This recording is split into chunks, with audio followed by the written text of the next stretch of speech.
सकाळ सकाळी उठून मस्तपैकी ब्रश वगैरे करून घेतला आणि आतमध्ये जाऊन आंघोळ वगैरे करून लगेच देवपूजेला लागले. देवपूजेला लागल्याच्या नंतर काहीतरी विचित्रच दिसलं. नारळाला खालून पण कोंब आणि वरून पण कोंब. बघून हसू पण येऊ लागलं. आता नेमकं लावू कुठून, खालून का वरून कळतच नव्हतं. पटकन हनुमानाची पूजा करायला घेतली.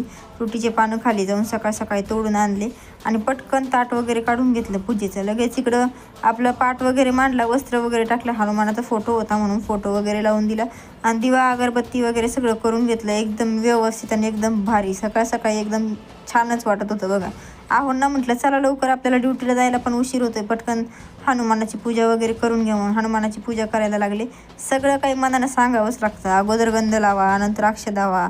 मनानं त्यांना काही समजत नाही. सकाळ सकाळी एकतर पूजा करायची असती आणि मग लवकर माणसांना टोपी वगैरे पण सापडत नाही. त्यामुळे माझी ती पण एक दुसरी धावपळ सुरू होती.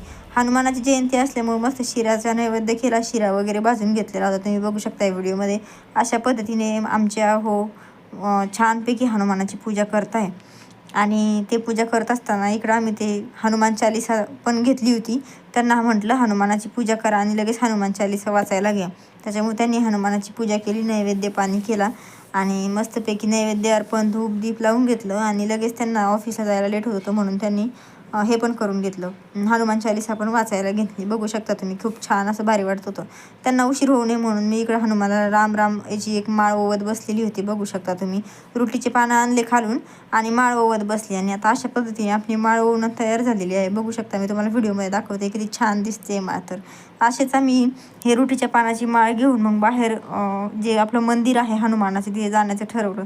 तिथं गेलं, नारळ वगैरे अर्पण केला मारुतीला आणि यांना म्हटलं आता तुम्ही जावा मस्तपैकी कंपनीत, मी माझी जाते घरी. चला मग भेटूया उद्याच्या ब्लॉगमध्ये. Bye bye.